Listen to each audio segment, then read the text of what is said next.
है प्रश्न किसी ने कि बच्चों के लिए उनके माता पिता गुरु होते हैं, तो फिर हमें किसी और गुरु की क्या ज़रूरत है। आप लोग भी इस प्रकार का विचार अंदर में उठता है कि नहीं उठता है, और उसके ऊपर क्या विचार करते हो। तो जो बच्चे हैं छोटे, तो उनके माता पिता उनको सब कुछ सिखाते हैं, लेकिन वो उनको उतना ही सिखाते हैं जितना उनको आता है। वो हमको संसार में जीने की कला सिखाते हैं, कैसे अपने को हम सुरक्षित रखें वो सिखाते हैं।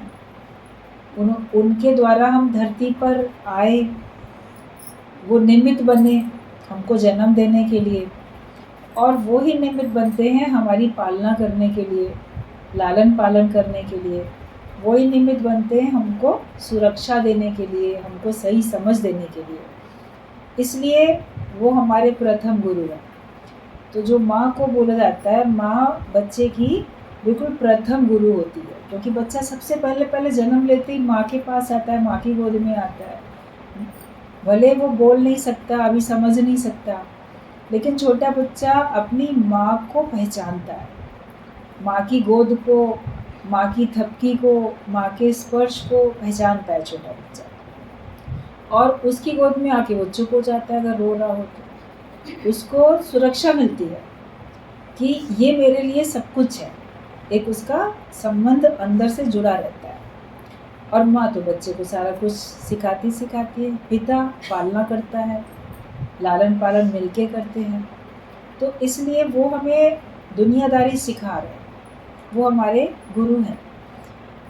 लेकिन जब हम थोड़े से बड़े होते हैं, तो जो माता पिता होते हैं वो हमको संसार में जीने की कला तो सिखाएंगे, लेकिन वो हमको भगवान को पाने की कला नहीं सिखा पाते हैं। हमको इस संसार में लिप्त होने की कला तो सिखा देते हैं, लेकिन इससे छूटने की कला नहीं सिखा पाते हैं। अभिमन्यु की बात बताई जाती है कि जब वो अपनी माँ के गर्भ में था, तो उसने चक्रव्यूह में अंदर जाने की कला सुन के ही सीख ली। अर्जुन बता रहे थे अपनी पत्नी को, तो उसने सुन के सीखा, गर्भ में ही सीख लिया। लेकिन जब वो चक्रव्यूह से निकलने की बात बता रहे थे, तब तक उसको आ गई नींद, तो सो गई। तो भीतर बच्चा भी, जब माँ सो गई तो कैसे सुनेगा, तो वो निकलने की कला नहीं जान पाया। इसलिए चक्रव्यूह जब लास्ट में युद्ध के मैदान में उस जा तो पाता है, वहाँ से निकलने की कला नहीं सीख पाता है। उसमें चारों तरफ से सारे महारथियों ने उसको घेर लिया। अन्याय तो हुआ, बहुत बड़ा अन्याय हुआ, और उसका अंत ऐसे ही था, ऐसे ही उसका अंत हो गया। तो माता पिता हमें संसार में जाने की कला तो सिखाते हैं, लेकिन वहाँ से वापस आने की, निकलने की कला नहीं सिखा पाते। आपको विकारों में, मोह में, ममता में जाने की कला तो सिखा देंगे, मगर उनसे छूटे कैसे, छूटने की कला नहीं सिखाएंगे। बंधन बांध देंगे, बंधन खुले कैसे, वो नहीं सिखा पाते। तो हमें जैसे बांधना आना चाहिए, तो हमें खोलना भी तो आना चाहिए। आपको गाड़ी चलानी आनी चाहिए, तो गाड़ी में ब्रेक लगाना भी तो आना चाहिए। हम गाड़ी चलाने सीख गए, हम कार चलाने सीख रहे हैं, तो सीख तो रहे हो, मगर उसमें रोकना भी तो गाड़ी को आना चाहिए ना, कि रोकें कैसे। तो रोकने की कला फिर गुरु सिखाता है कि तुम जियो तो कैसे जियो। लोग आपको सुखी कर सकते हैं, माता पिता अपनी संपत्ति देके सुखी कर सकते हैं, हमारे मित्र संबंधी वो हमको हमारे मन मुताबिक जो भी है वैसा कार्य करके हमको प्रसन्न कर सकते हैं, सुखी कर सकते हैं। लेकिन अगर कोई दुख हमारे ऊपर जीवन में आ जाता है, तो हमारे दुख को दूर नहीं कर पाते। हमें सुख दे पाते हैं, लेकिन अगर हमारे अंदर दुख है, उस दुख को वो दूर नहीं कर पाते, और उस दुख से वो हमको बचा नहीं पाते। गुरु का ज्ञान जो है हमको दुखों से बचा भी लेता है, दुख दूर भी कर देता है, और ज्ञान हमको खुद भी बचने की कला सिखाता है, हम दूसरों को कैसे बचाएं ये कला भी सिखाता है। मान लो माता पिता या संसार में और आपके बड़े विद्वान और दूसरे लोग, वो लोग आपको अच्छा जीवन जीने की कला सिखा भी दें, मगर दूसरों को भी वैसे ही आप बना पाओ, आप समान बना पाओ, वो कला नहीं सिखा पाते। आपको तैरना आया, लेकिन आप दूसरों को भी तैरना सिखा पाओ, ये कला नहीं सिखा पाते। जब तक आपने खुद अच्छे से नहीं सीखा होगा, तब तक आप दूसरे को कैसे सिखा सकते हो। वे पहले हम आप सुधरें, फिर औरों का सुधार करें। तो अगर हमारे अंदर में खुद कोई कमी है, तो हम दूसरे की वो कमी दूर नहीं कर पाएंगे ना। जो कमी हमारे अंदर नहीं है, वो हम दूसरे की दूर कर सकते हैं। जो हमारे में ही कमी है, हम कैसे दूर करेंगे। तो हमारे जीवन में धरती पे जब हम संसार में देह धारण करके आते हैं, तो कहा जाता है माता पिता और गुरु तीनों हमारे लिए जीवन में इम्पोर्टेंट होते हैं। तीनों इसलिए इम्पोर्टेंट हैं कि उन्हीं की वजह से हम संसार में धर्म अर्थ काम मोक्ष चारों पदार्थों को पा सकते हैं। संसार में जितने भी सुख हैं, इस लोक के परलोक के पूरे ब्रह्मांड में जितने भी सुख हैं, वो सारे 4 कैटेगरी में बांटे गए। तो उसको रखा गया धर्म, फिर अर्थ, फिर काम, फिर मोक्ष, 4 पदार्थ। तो चारों पदार्थ देने के लिए हमको माता पिता और गुरु चाहिए। बिना गुरु के आपको मोक्ष नहीं मिलेगा। बिना गुरु के आप धर्म को पूरी तरह से जान नहीं पाओगे। अर्थ मतलब रुपया पैसा, वो आपको और लोग दे सकते हैं। पढ़ाई करके आप उससे अपनी अर्निंग भी कर सकते हो। लेकिन धर्म के बारे में पूरा जान लेना, धर्म अनुसार चलना और मोक्ष प्राप्त करना, तो वो तो हमको गुरु ही बताएगा। इसलिए हमारे जीवन में गुरु की आवश्यकता होती है। और जो भी वेद हैं, शास्त्र हैं, जितने भी धार्मिक ग्रंथ हैं, पुराण हैं, ऋषि मुनियों ने लिखे, और उसमें सबसे अधिक गुरु का महत्व बताया गया। अगर आपके माता पिता और गुरु और भगवान चारों लोग खड़े हैं, तो भी सबसे अधिक महत्व उसमें गुरु का बोला गया। रामचरितमानस में राम भगवान ने शबरी को ज्ञान दिया भक्ति का। उसमें उन्होंने बताया कि संतों को मेरे से भी अधिक करके देखो। शबरी जान रही थी राम भगवान है, मगर भगवान ने ये कहा कि जो गुरु होता है, जो संत होता है, उसको तुम मेरे से भी अधिक जानो, उसका महत्व मेरे से भी अधिक है, क्योंकि उसने हमको भगवान को पहचानना सिखाया, भगवान का पता बताया, भगवान को पहचानना सिखाया, वरना हम जान ही नहीं सकते थे। तो गुरु की हमारे जीवन में आवश्यकता होती है पग पग पे। और गुरु शरीर रूप से हमारे सामने जब आता है, वो ज्ञान के रूप में हमारे जीवन में सदा रहता है। एक टाइम ऐसा आता है कि छोटा बच्चा अपनी माँ के इशारे पे चलेगा, माँ उसको संभालेगी, पिता उसको संभालेगा। थोड़ा बड़ा होएगा तो उसके जीवन में फिर माता पिता उतना उसको नहीं संभाल सकते। वो अपने को बड़ा बुद्धिमान समझेगा, होशियार समझेगा। वो सोचेगा कि मेरे माता पिता तो कम पढ़े लिखे हैं, मैं अधिक पढ़ा लिखा हूँ। वो कम पैसा कमाते हैं, मैं अधिक पैसा कमाता हूँ। उनको दुनियादारी कम है, मुझे अधिक। अहंकार आता है ना, विकारों से कौन छुड़ाए। तो कई बार लोग माता पिता को अपना गुरु कहाँ मानते हैं। बचपने में तो बच्चा मानेगा, लेकिन अंतिम श्वास तक वो उनको अपना गुरु समझे, वो नहीं समझ पाता। वो जब जीवन में सचमुच में गुरु मिलता है ब्रह्मज्ञानी, वो हमारी दृष्टि ऐसे बनाता है कि अरे वो गुरु है, उनकी इज्जत करो। बिना ज्ञान के आप किसी की इज्जत उतनी कर ही नहीं पाओगे, किसी को मान सम्मान दे ही नहीं पाओगे। अहंकार आएगा, श्रेष्ठता का अभिमान आएगा। विकारों से बचाने के लिए, अहंकार से बचाने के लिए हमको सच्चे ब्रह्मज्ञानी गुरु की आवश्यकता होती है। बड़े होने पे हमको कौन संभालता है, फिर हमको तो गुरु तो संभालता है। यंग एज है, बहुत अपने अंदर में शक्ति है और माया का प्रबल आकर्षण है चारों तरफ, उसमें आप बह जाते हो। सिखाया तो माता पिता ने शुरू से, लेकिन फिर बोलोगे नहीं हम बड़े हो गए, हम समझदार हो गए, हम नहीं धोखे में आएंगे, हम नहीं गिरेंगे, हम संभल सकते हैं। और बिना उनका साथ लिए, बिना उनकी शिक्षाओं को साथ लिए अपने आप से आप चलते हो दुनिया में, तो माया का आकर्षण तो आपको अपनी ओर खींचता है और आपकी गिरावट भी होने लगती है। उससे कौन बचाता है? माया से कौन बचाता है? गुरु का ज्ञान ही तो बचाता है। गुरु सामने होता है तो हम बहुत सारी गलतियां नहीं कर पाते हैं। पीठ पीछे गलती होती है, सामने कम होती है। वो हमको बचाता है।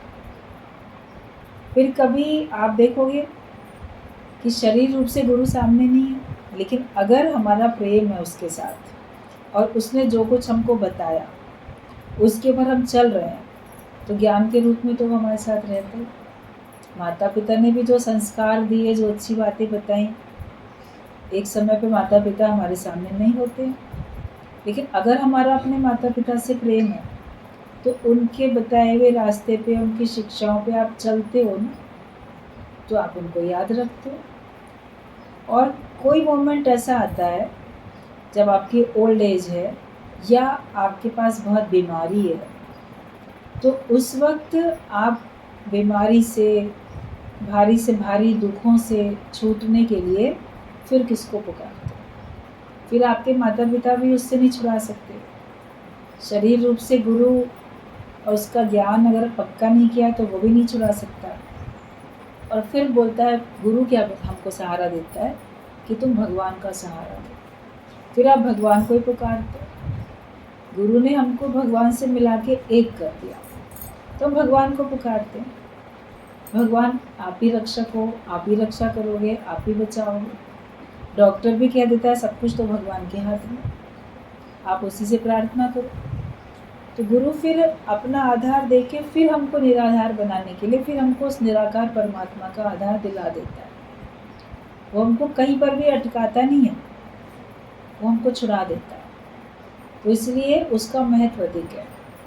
कोई जेल में बंद हो और जेल में बंद है अपने कर्म के अनुसार बंद, उसी ने कुछ ऐसा किया जिसकी वजह से वो जेल में बंद है। लोग जेल में कैदियों के लिए सुख सुविधाएं देने के लिए कोई समाज कल्याण की संस्थाएं होती हैं, कोई और ऐसे होते हैं सोशल वर्कर, कोई एनजीओ होते हैं, कोई कुछ संस्थाएं होती हैं, वो किसी मोमेंट पे जाके सब तरफ दे के आते हैं। कोई मान लो जेल में जाके सुविधाएं दे आए, ठंडे पानी की मशीन वहाँ लगवा दी, सर्दियाँ हैं तो ओढ़ने बिछाने का कुछ अच्छा दे दिया, खाने पीने को दे आए, मदद कर दी कि चलो है तो जेल में लेकिन हम इसको सुविधा देते हैं। कैदी खुश होते हैं उससे। लेकिन कोई उन कैदियों को देख के, उनके केस को स्टडी करके और उनको जेल से छुड़ा देता है, उनकी सज़ा आगे की ख़त्म करा देता है, तो कैदी किस बात से ज़्यादा खुश होगा? जो खाना पीना दे रहे थे, जो सुख सुविधाएं दे रहे थे, उनसे ज़्यादा खुश होगा या जिसने उसको जेल से बाहर निकलवा दिया? आप बताओ, वही तो कौन खुश होगा? जिसने जेल से छुड़ा दिया। तो गुरु हमको इस देह की और माया की जेल से छुड़ा देता है, इसलिए वो हमारे लिए इम्पोर्टेंट होता है। जितना उस गुरु को ज्ञान है, जितना उसको समझ है, उसको व्यवहार भी सिद्ध है, उसको परमार्थ भी सिद्ध है।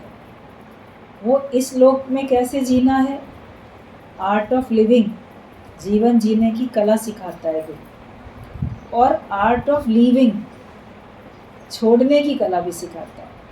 हम सब जी रहे हैं संसार में, लेकिन संसार को छोड़ के भी तो जाएंगे। ऐसा तो नहीं कि छोड़ के नहीं जाओगे। कई बचपन में ही बच्चे दुनिया से चले जाते हैं, कभी जवानी में लोग जाते हैं, कभी बुढ़ापे में जाते हैं। आने जाने की बाजार में तो सभी बैठे। कौन ऐसा है जो सदा रहेगा? कोई रहा है आज दिन तक सदा? सतयुग से लेके कलयुग, 4 युग अनेकों बार अदल बदल के आते रहते हैं, न जाने कितनी बार आए हैं, और उसमें न जाने कितने लोगों ने जन्म लिया, कितने लोग अपनी मृत्यु को प्राप्त हो गए। अवतार भी आए, भगवान शरीर धारण करके आए, राम का शरीर धारण करके भगवान आए, कृष्ण का शरीर धारण करके भगवान आए, तो उनके शरीर भी तो यहीं छूटे। राम भगवान हैं, आप लोग मानते हो, राम आए थे, उन्होंने ऐसा किया, सब पता है सबको। मगर राम का शरीर आज कहाँ है? राम का शरीर भी तो राम ने ही छोड़ दिया ना। लास्ट में वो अपना सरयू नदी में उन्होंने अपने शरीर को त्याग करके और वो चले गए अपने लोक में। कृष्ण भगवान भी अपना जिस कार्य के लिए आए थे लीला की, और उसके बाद वो भी अपने शरीर को छोड़ के चले गए। तो शरीर तो सभी का छूटेगा, हमारा भी, तुम्हारा भी, हर एक का छूटेगा। और छोड़ने में होएगी आपको तकलीफ, छोड़ना चाहते नहीं, वो जो परेशानी है। तो छोड़ने की कला भी तो गुरु सिखाता है कि तुम्हारा है ही नहीं, है ही भगवान का। जितने दिन के लिए मिला है उतने दिन के लिए उसका अच्छा उपयोग करो। ये सही समझ कौन दे? बाकी तो लोग छोटी छोटी बातों पे ये मिल जाए वो मिल जाए लड़ाई झगड़ा कितना करते रहते हैं। छूट के बैठो। पेड़ की डाल पे चिड़िया बैठी है, पेड़ की डाल का सहारा लेके बैठी है, अपने दोनों पंजों से उसने डाल को पकड़ रखा। हवा चल रही है, डाली हिल रही है, वो भी झूम रही है, आराम से बैठी है। उसी पेड़ की डाल पे एक चूहा भी बैठा है, और चूहा भी अपने पैरों से डाल को पकड़े हुए, वो भी झूम रहा है, दोनों खुश हो रहे हैं। लेकिन अगर वो डाली टूट जाती है और टूट के नीचे गिरेगी, तो चूहा तो उसके साथ नीचे ही गिरेगा ना, लेकिन पक्षी तो उसके साथ नीचे नहीं गिरेगा, वो उड़ जाएगा। पक्षी के पास अपने पर भी हैं, वो उड़ जाएगा, उड़ के वो दूसरी डाल पे बैठ जाएगा, किसी और पेड़ पे बैठ जाएगा। डाली के गिरने से पक्षी नहीं गिर जाते हैं, लेकिन जिनके पास पंख नहीं होते हैं वो गिर जाते हैं। गुरु का काम होता है हमारे जीवन में पंख दे देना। मतलब कि परिस्थिति आती है, परेशानी आती है, और उसमें हम गिर जाते हैं, उसमें हम नुकसान में आ जाते हैं। लेकिन गुरु हमको ज्ञान के, आत्मा के ऐसे पंख दे देता है कि जिसका आधार लेके हम चल रहे थे, बैठे थे, अगर वो डाली टूटती है, वो आधार हमारा छूटता है, तो हम अपने दूसरे आधार पे रहते हैं। उसके लिए आधार की कोई कमी नहीं है, उसका नुकसान नहीं होता। लेकिन चूहा उसी डाल पे बैठा है, उसके पास पंख नहीं है, तो वो डाली टूटेगी तो वो नीचे गिरेगा। या पेड़ में आग लगी अगर, तो वो जल के मरेगा, लेकिन पक्षी जल के नहीं मरेगा, वो उड़ जाएगा। संसार में बिना आग जले संसार। गुरु हमको बचने की कला सिखा देता है। बाहर से तो सभी सुख लेते हुए दिखते हैं, सभी खुश हैं, सभी हंस रहे हैं, लेकिन परिस्थिति आने पर भी आप खुश हो, परिस्थिति आने पर भी आप बड़े मौज में हो, उसका आपके ऊपर कोई असर नहीं हो रहा। ऐसा आपका जीवन तो गुरु ज्ञान से ही बना के देता है। इसलिए हमको गुरु की आवश्यकता होती है, और गुरु हमारे जीवन का लक्ष्य बताता है। प्राणी सोच ज़रा क्यों दुनिया में आया। संसार में लोग तो सोचते हैं कि बस हम खाने पीने मौज करने आए, मनुष्य हैं, हम खूब दुनिया में घूमें फिरें, अच्छा खाएं पिएं पहने, संसार के सारे सुख लें, सब कुछ इकट्ठा करें, और फिर हम एक दिन दुनिया से चले जाएं। वो अपने बाल बच्चों के लिए छोड़ के जाएं। जब गुरु जी की वाणी अभी चल रही थी, आप लोगों ने सुनी होगी टेप में, कि तुम लोग सब इकट्ठा करते रहते हो किसके लिए? कि अपने बच्चों के लिए। बच्चे कौन है? जो तुम्हारे बाद बचे रह गए, वो बच्चे बच गया ना, तू चला गया, तेरा एक अंश बच गया। तो वो बच्चे जो बचे रहते हैं, तो उनके लिए तुम भी अपना बचा कुचा जो तुमने इस्तेमाल करने से रह गया, वो उनके लिए छोड़ के तुम चले जाते हो।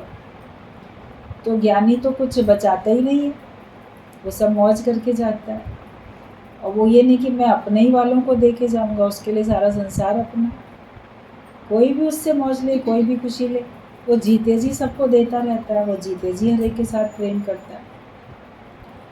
तो व्यक्ति तो बंध जाता है, जीते जी भी बंधा है और मृत्यु के बाद भी बंधता है। बेटा नहीं होगा तो मुझे अंतिम संस्कार कौन करेगा, चिता में अग्नि कौन देगा, मेरी कपाल क्रिया कौन करेगा, मेरा श्राद्ध कौन करेगा। यही सब सोचते रहते हैं। जीते जी भी ओल्ड एज में हमारी सेवा कौन करेगा? वो लड़की तो शादी होकर चली जाएगी, तो बेटा होगा तो कम से कम बहू होगी, पोते पोती होंगे, वो सब हमारी बुढ़ापे में सेवा तो कर लेंगे। अब कौन करेगा सेवा? यही मनुष्य इन्हीं बातों में बंधा रहता है। ये नहीं सोचता कि देवन को एक वो भगवान, देने वाला एक भगवान ही है। उसको तुम्हारी सेवा करनी होती तो किसी भी रूप में कर लेता, और नई सेवा अगर तुम्हारे उसमें है तो सबके होते हुए भी आपको अकेले अपना काम खुद करना पड़ता है। अपना कार्य तो अच्छा करें। गुरु हमको कर्मों से बचाता है। ये जग कर्मों की खेती है, जो बीजोगे सो पाओगे। हम कौन सा बीज डालें वो समझ हमको गुरु देता है। दुनिया में आ तो गए, अच्छा काम करना चाहिए, बुरा काम नहीं करना चाहिए, बच्चों को शुरू से घर वाले भी सिखाते हैं और बाहर वाले भी, और सभी शास्त्र सब सिखाते हैं। फिर भी मनुष्य से अच्छे बुरे दोनों कर्म बन रहे हैं। बदकर्मों से कौन छूट पाता है बिना ज्ञान के? और उसके सत्कर्म में भी बदकर्म छिपा हुआ, क्योंकि वो कर्तापने में आता है और करने के अहंकार में आता है। मैं श्रेष्ठ हूँ, मैं अच्छा हूँ, मैं अच्छे काम करता हूँ। तो कर्मों से छुड़ाने के लिए भी हमको गुरु चाहिए। क्या करें क्या ना करें, इनका ज्ञान तो हो, सही समझ वो हमको सदगुरु से मिलती है। फिर आप ज्ञान में आने के बाद जब आपका जीवन अच्छा बन जाता है, तो आपको समझ में आता है कि पहले कैसा जीवन था और अब कैसा जीवन है। जब एक बार आओगे, बैठोगे, ज्ञानवान बनोगे, तब आपको तुलना होगी। दो चीज़ें होती हैं तो दोनों में कंपेयर करते हो ना। आपने अज्ञान वाला जीवन तो देख लिया, मगर ज्ञान वाला जीवन भी तो देख के देखो कि कैसा होता है ज्ञानी का जीवन। फिर आप कंपेयर करोगे तो आपको पता चलेगा कि पहले मेरे जीवन में क्या था और अब मेरे जीवन में क्या। मेरी ज़िंदगी में क्या था तेरे मिलन से पहले, मैं बुझा हुआ दिया था तेरे मिलन से पहले। गुरु का जब तक हमारे जीवन में आगमन नहीं हुआ था, तब तक हमारे अंदर ज्ञान की ज्योत तो जली नहीं थी। दिया तो थे हम, लेकिन बुझे हुए थे। ज्योत तो उसमें कोई जलाता। अभी आपको मोमबत्ती जलानी है या घी का दीपक जलाना है, दिवाली में दिए जलाने हैं, भगवान के आगे दिए जलाना है, सब कुछ तैयार है, लेकिन उसमें माचिस की एक तीली लगा के उसको अग्नि भी तो उसमें जलानी है, तभी तो रोशनी होगी। तो हमारे जीवन में प्रकाश जो आता है वो ज्ञान से आता है। अंधेरे में हम गिरते हैं, ठोकर खाते हैं। रोशनी में हम गिरते भी नहीं, ठोकर भी नहीं खाते, और हम भयभीत भी नहीं होते। तो ज्ञान का प्रकाश हमारे जीवन में होता है तो हमारे अंदर से भय निकल जाता है, किसी प्रकार का डर नहीं रहता। जब तक ज्ञान नहीं है तब तक आपको डर है, ये चला ना जाए, इसकी मृत्यु ना हो जाए, मेरा नुकसान ना हो जाए। अपने अंदर सोच के देखो, मन कितनी बातों में डरता रहता है। ज्ञान में आने के बाद आपके सारे डर निकल जाते हैं, जो होगा देखा जाएगा। अब ये नहीं कि जानबूझ के आप किसी चलते हुए ट्रैफिक में बीच में खड़े हो जाओ, फिर वो जो होगा देखा जाएगा, ऐसा नहीं कि मौत आएगी तो मरेंगे, वरना कोई ट्रक तो तुम्हें उड़ा देगा, बिल्कुल ख़त्म कर देगा। बचना भी है, रोड पे किनारे चलो, ट्रेन के आगे नहीं आ जाओ। कोई जंगली जानवर है उससे बचना है, बचने की कला तो गुरु सिखाता है, लेकिन ये कि उसको समझ होती है ना, कि हम अंदर से जान के इस बात में संतुष्ट रहते हैं कि जो भगवान ने रच दिया है वो होगा। सावधानी भले रखते हैं, मगर अंदर हमें इस बात पे भगवान के ऊपर एक तसल्ली विश्वास है कि जो होगा वही होगा। कबीर मैं क्यों चिंता करूं, मम चिंते क्या होए, मेरी चिंता हरि करे, मुझे न चिंता। चिंताओं से बचाता तो गुरु का ज्ञान। सारा दिन मनुष्य चिंता में ही लगा पड़ा, छोटी छोटी बातों में चिंता, ऐसा ना हो जाए, वैसा ना हो जाए। प्रार्थना ही करता रहता है, तो प्रार्थनाएं पूरी नहीं होती हैं तो दुख होता है, भगवान को ही मानने से इनकार कर देते। हम सही तरह से अपने जीवन में सदा सदा आनंदित रह सकें, शांत रह सकें, उसके लिए हमारे लिए जीवन में ब्रह्मज्ञानी गुरु का होना आवश्यक है, अति आवश्यक है। बिना गुरु के आपकी सदगति होने वाली नहीं है। जन्म मरण के चक्कर से छुटकारा नहीं मिलने वाला। जीते जी सारे दुखों से आपकी निवृत्ति नहीं होगी। सर्व दुखों की निवृत्ति और परम आनंद की प्राप्ति, ये है मुक्ति। गुरु हमको मोक्ष दिलाता है, आवागमन के चक्कर से छुड़ाता है, लेकिन जीते जी हमारे को सर्व दुखों से निवृत्त भी तो कर देता है। अब कोई दुख ऐसा नहीं है जो तुमको दुखी करेगा। अभी तो सोचोगे अरे बहुत सारे दुख होते हैं, ऐसा हो गया तब तो मैं बहुत दुखी हो जाऊंगा। कभी विचार करके देखो कौन कौन से दुनिया में दुख हैं जो तुम्हारे ऊपर आएंगे और वो तुमको दुखी करेंगे, तुम्हारी आंख में आंसू लाएंगे। उन सारे दुखों से अगर कोई बचाएगा तो गुरु ही बचाएगा, उसका ज्ञान ही बचाएगा। फिर कोई दुख आपको दुखी कर नहीं सकता, क्योंकि आपने सच्चाई समझ ली। और परम आनंद की प्राप्ति, दुख से नहीं दुखी होते, लेकिन अंदर में ना बहुत आनंद की अनुभूति नहीं होती, बड़े प्रफुल्लित नहीं होते, बड़े प्रसन्न नहीं रहते। वो भी गुरु देता है ज्ञान से। तो इसलिए हमारे जीवन में गुरु का होना तो बहुत जरूरी है। मत कोई भरम भूले संसार, गुरु बिन कोई ना उतरस पार। उस पार उसके बिना कोई जा नहीं सकता। और गुरु वो है जो हमको सिखा रहा है। अभी दत्तात्रेय की बात चल रही थी कि दत्तात्रेय नाम के जो ऋषि थे, संत थे, तो उन्होंने सभी को अपना गुरु माना।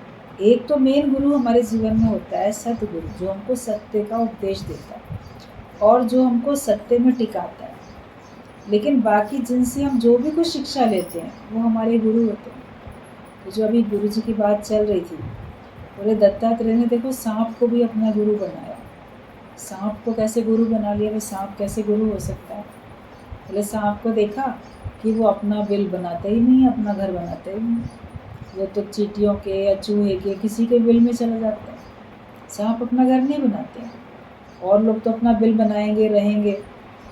कोई अपना घोंसला बनाएगा, उसमें रहेगा, कोई बिल बनाएगा तो उसमें रहेगा। लेकिन सांप कभी नहीं बनाता। वो चूहे का बना बनाया बिल होता है, वो उसमें चला जाएगा, वहाँ रह जाएगा। चूहे को भी खा लेगा, चूहा उसको देख के भाग जाएगा और वो उसमें रह जाएगा। और चींटियों ने कोई बिल बना रखे होंगे, धरती में जगह होती है वो अपनी जगह बना लेते हैं। बोले मैं तो इसको अपना गुरु बना रहा हूँ। क्यों? कि मुझे भी अपना घर नहीं बनाना। जो भी औरों के बने बनाए घर हैं, प्रेम से उसमें निवास कर ले। क्योंकि अपना घर बनाओगे तो तुम उसमें बंधन में आओगे, फंस जाओगे। अभी तुम्हारा अपना खुद का बनाया हुआ घर है तो आप उसको छोड़ के जा ही नहीं पाते। किराए का घर हो तो छोड़ के दूसरा ले लो, यहाँ परेशानी हो रही है, चलो दूसरा ले लेते। और अपने घर में हर व्यक्ति फंस जाता है। अक्सर हम देखते हैं बूढ़े हो जाते हैं माता पिता, अपना खुद का बनाया हुआ घर है तो वहीं बैठे हैं। अरे जाओ, जहाँ बच्चे हैं वहाँ चले जाओ। नहीं, फिर घर को कैसे छोड़ के जाएं? हमने बनाया, हम इसको बेचेंगे क्यों? इसमें ना हमारे बच्चे रहेंगे। अब वो अभी नहीं रह रहे साथ में तो बाद में कहाँ रहेंगे? बहुत कम ऐसा होता है कि रिटायरमेंट के बाद लोग आके अपने पैतृक घर में रहते हैं। वो अपने लिए कुछ और बना लेते हैं। उनका जो पैतृक घर होता है गांव का, जो उनके पिता ने, दादा ने, परदादा ने किसी का बनाया हुआ होता है, बहुत कम होता है कि उसमें कोई रहता होता है। ऐसे ही पड़ा रहता है, कभी कभी गए, देखा है, कर आए, वरना कभी बेच ही देते हैं किसी। यही रहता है, हर एक अपने अपने हिसाब से बनाता है। तो ज्ञानी अपना घर नहीं बनाता, मतलब कि वो उसमें बंधन में आएगा। प्रारब्ध के अनुसार अगर मान लो उसका अपना बना हुआ है भी तो ठीक है, उसने अपना बनाया या बना हुआ है, मगर वो फिर उसको अपना मानता नहीं। अपना मानेगा तो उसमें बंधेगा। जब ठीक है, जैसे मैं भी रह रहा हूँ, ना घर तेरा ना घर मेरा, चिड़िया रैन बसेरा। जितने दिन के लिए भगवान ने मुझे रखना है इस घर में वो रखेगा, नहीं रखना है तो जो होगा देखा जाएगा। एक बार गीता भगवान से किसी ने कहा कि अपने संपत्ति की वसीयत तो खैर बनाई जाती है, बनानी चलती है। बोले हाँ ठीक है, वसीयत तो चलो तुम बना लोगे और कि लड़ाई झगड़े ना हों बाद में तुम्हारे बाद, लेकिन लड़ाई झगड़े होने होंगे तो बाद में भी होंगे, तुम्हारी वसीयत बनने के बाद भी होते हैं। बोले तुम जिसको बहुत इम्पोर्टेंट समझते हो उसी की वसीयत बनाते हो। लेकिन अगर तुम घर में, पहले ज़माने में चूल्हे पे और अंगीठी पे खाना बनता था, बोले वसीयत बनाओगे तो जो तुमने चूल्हे की राख है, खाना बनाने के बाद जो लकड़ी जलाने के बाद, कंडे जलाने के बाद राख बच गई है, क्या उस राख की वसीयत बनाओ? ये पूछा गीता भगवान। राख की वसीयत कौन बनाए? वो भी तो तुम्हारी है ना, तुम्हारे घर के चूल्हे में पड़ी है, ये राख मैं किसको दूंगा? तो ज्ञानी ने पहले ही सबको एक तीली लगा के राख बना रखा, किसकी बनाएगा वसीयत? वो कहीं आसक्त नहीं होता है, हम होते हैं आसक्त, और एक बहुत इम्पोर्टेंट समझते हैं, इसलिए हम उसमें फंसे रहते हैं। तो ज्ञानी किसी में फंसता नहीं, रहो भले सबके बीच में, लेकिन जैसे कमल का फूल रहता है, निर्लेप न्यारा होके। तो निर्लेप न्यारा होके जीने की कला तो गुरु ही सिखाते हैं। बाकी तो सब लिपायमान करते हैं, लिप्त करते हैं, आसक्त करते हैं। छूटने का ज्ञान तो फिर गुरु ही देता है। और आपको जीवन जीने की सच्ची कला जो आती है, वो सत्संग से आती है। सत्संग से आपके अंदर में सद्गुण बढ़ जाते हैं, वरना अच्छे और बुरे दोनों प्रकार के गुण आपके अंदर में होते हैं। गुण दुर्गुण सब होते हैं। किसका इस्तेमाल ज़्यादा करते हो? भगवद गीता में लिखा है, दैवी संपदा के लक्षण, आसुरी संपदा के लक्षण। तो हमारे अंदर अच्छाई भी है, हमारे अंदर बुराई भी है। हम अच्छाई को अधिक इस्तेमाल करते हैं कि बुराई को अधिक इस्तेमाल करते हैं? हमें क्या अच्छा लगता है? हम सच बोलना पसंद करते हैं कि हम झूठ बोलते रहते हैं, हेरा फेरी करते हैं? हम प्रेम में रहना पसंद करते हैं कि हम क्रोध में रहते हैं? हम कैसे रहते हैं? हम अच्छे बन के चलते हैं, ईमानदार बन के चलते हैं, या हम बेईमानी पसंद आती है? हमें क्या पसंद आता है? हमने क्या चीज़ अपने जीवन में उतार रखी है? स्वार्थ वाला जीवन जीते हो कि निस्वार्थ जीवन जीते हो? सबके हित के लिए सोचते हो कि केवल अपने हित के लिए सोचते हो? आपने अपने जीवन को कैसा बना रखा है? गुरु ने कैसा बना रखा है अपना जीवन? तुमने कैसा बना रखा है? तुम्हें तो अपने ही वालों की चिंता होगी, गुरु को सबकी चिंता होगी, अपने वालों की भी सबकी चिंता होगी।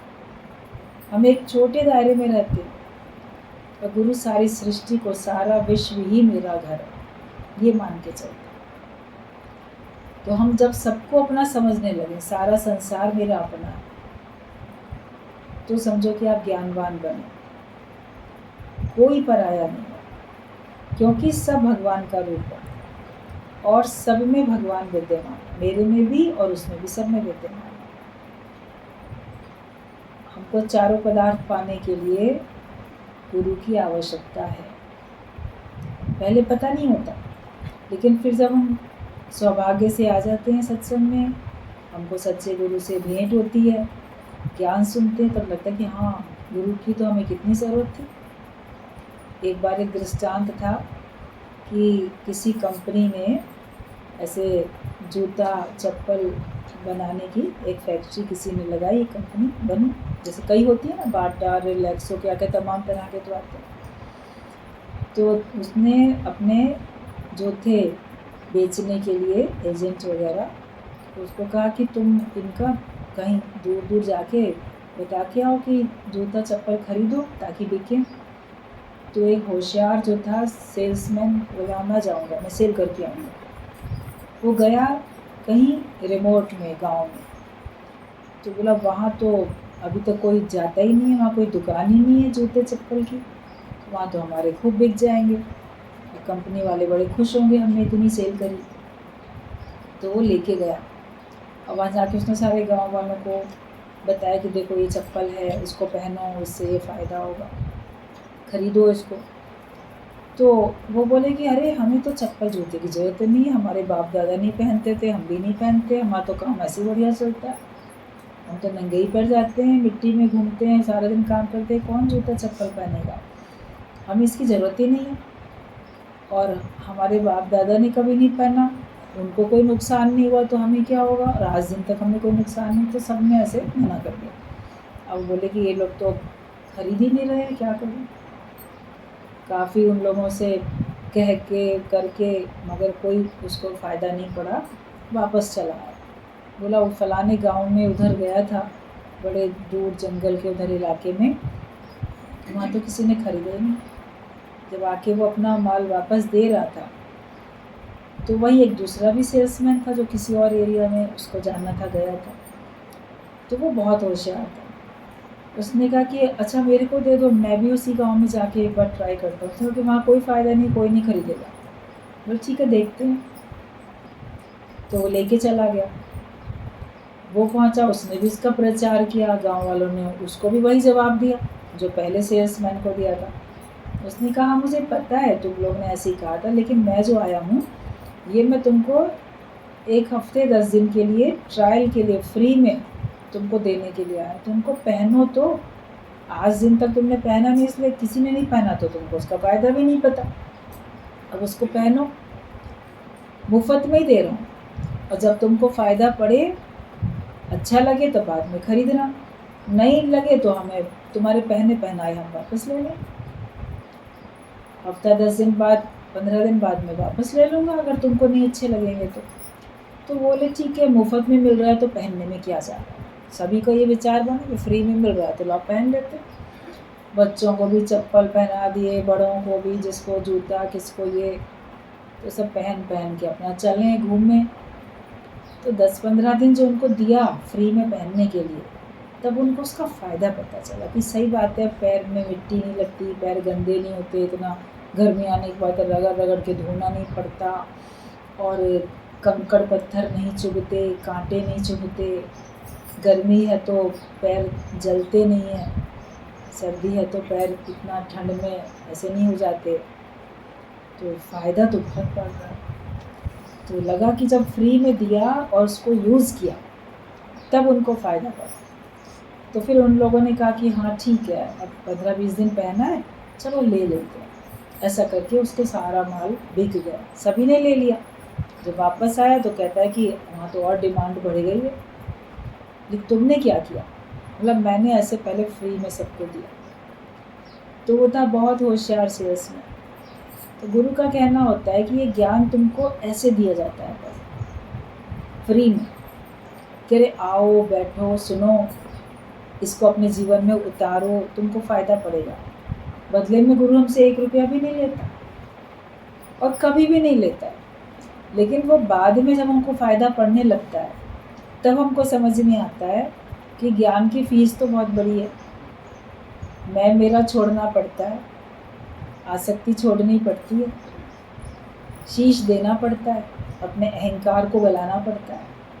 तो पहले गुरु बोले अपने अहंकार को गला देना, अपने विकार छोड़ देना, तो कोई नहीं करेगा। तो ठीक है, जैसे रह रहे हो ना वैसे ही रहो, जो खाते थे वो खाओ, जो पहनते थे वो पहनो, जैसे करते थे वैसे करो, लेकिन अब ज्ञानवान होके करो। सत्संग को तो सुनो। तो सुनते सुनते आपको इन बातों में अंदर में सुख शांति महसूस होने लगती है, आनंद आने लगता है। लगता है ठीक है, यहाँ पे हमको भजन गाने को मिला, हमको कुछ बजाने के लिए मिला, हमको डांस करने को मिला, हमको अच्छी बातें मिली, हमको किसी के पास बैठ के कुछ टॉपिक बोलने के लिए तो मिला। दृष्टांत होते हैं छोटे छोटे, कहानी के तौर पे भजन होते हैं सुंदर सुंदर, अच्छे अच्छे पॉइंट्स होते हैं। पूरा ज्ञान नहीं समझ में आता, मगर कुछ कुछ बातें तो अच्छी लगती हैं। उनको जीवन में उतारते हुए और किसी के पास बैठोगे तो क्या बात करोगे? आप लोग के पास अब सत्संग है तो बात करने के लिए कितने सारे टॉपिक हैं, वरना तो क्या अपने घर वालों की प्रशंसा या निंदा, एक ही काम होता है। मेरे घर वाले बड़े अच्छे हैं, मेरे माँ बाप अच्छे, मेरे भाई बहन अच्छे, मेरी सास अच्छी, मेरा पति अच्छा, मेरे बच्चे अच्छे, मेरी बहू अच्छी, या अरे वो बिल्कुल अच्छे नहीं है, वो ऐसे वो वैसे। सिर्फ अपने जानकारी के लोगों की या तो व्यक्ति प्रशंसा करता है और या निंदा करता है, और कोई ज़्यादा टॉपिक होता नहीं उसके पास बोलने के लिए।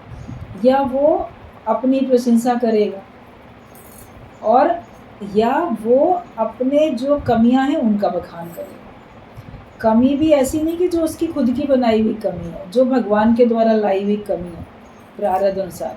पैसा नहीं है, हम बीमार रहते हैं, कोई पूछता नहीं, और ये वो भाग्य खराब, ये बोलेगा।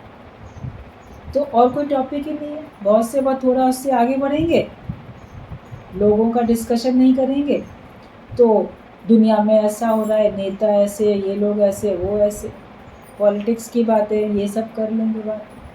कलयुग आ गया, घोर कलयुग है, उसमें भी निंदा देखो अधिक होती है, उसके आगे नहीं बढ़ पाते। लेकिन जो सबसे अच्छी बात है डिस्कस करने की, वो होती है कि हम ज्ञान की चर्चा करें। भगवान ने क्या कहा, शास्त्रों में क्या लिखा है, अच्छाई क्या है, जीवन कैसे जिए। तो ये टॉपिक जो है, इसको तो लोग जानते ही नहीं है, इस पे चर्चा उनको आती ही नहीं करनी। तो गुरु हमको रोज़ का ज्ञान देते हैं ना, कि रोज़ रोज़ मेरे सत्संग सुनोगे, दिन भर में कोई मिलेगा उसको बताओगे, तो शाम को किसी कुछ आपने ज्ञान सुना है तो कोई मिलेगा तो उसको बताओगे, तो और नहीं तो अपना तो मनन चिंतन करोगे, तो हमारे विचार तो अच्छे बने। अपने विचार हमारे उच्च कोटि के हैं तो हम महान हैं, हमारे विचार गिरावट वाले हैं तो हम भी बिल्कुल निम्न कोटि के हैं। हमारी हाई थिंकिंग कैसे बनेगी? ज्ञान में आके तो बनेगी। हमारी पर्सनैलिटी में इम्प्रूवमेंट आता ही तभी है। हम खुद कितने दृढ़ बनते हैं, कितना हमारे अंदर में आत्मविश्वास आता है, अपनी सोई हुई शक्तियों को हम प्रकट कर पाते हैं। तो इसके लिए सत्संग है, इसके लिए गुरु है और उसका ज्ञान है। तो पहले आके बैठो, सुनो, समझो और रोज़ अपना फ़ायदा बताओ।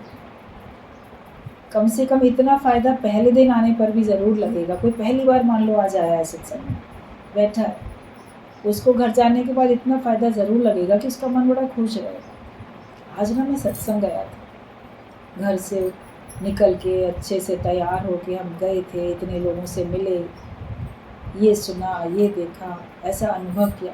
भले ज्ञान याद नहीं रहेगा, ज्ञान समझ में नहीं आएगा, लेकिन आपको अंदर में खुशी महसूस हो। और यही खुशी जब आप रोज़ रोज़ आते रहोगे तो आपकी बढ़ती चली जाती है, फिर ज्ञान भी आपके अंदर जाता है। ज्ञानवान व्यक्ति कभी भी किसी की ठगी में नहीं आता, किसी नुकसान में नहीं आता, जिसको सही समझ होती है। तो सच्चे गुरु हमारा व्यवहार भी सिद्ध कराते हैं और हमारा परमार्थ भी सिद्ध करा देते हैं। इसलिए हमको अपने जीवन में गुरु होना ही चाहिए। गुरुवान बनोगे तो पता चलेगा कि क्या फ़ायदा। गुरु हमको नरक से छुड़ा देता है, जीवन जीने में हमारा जीवन सुख में बना देता है। समझी क्यों गुरु होना चाहिए?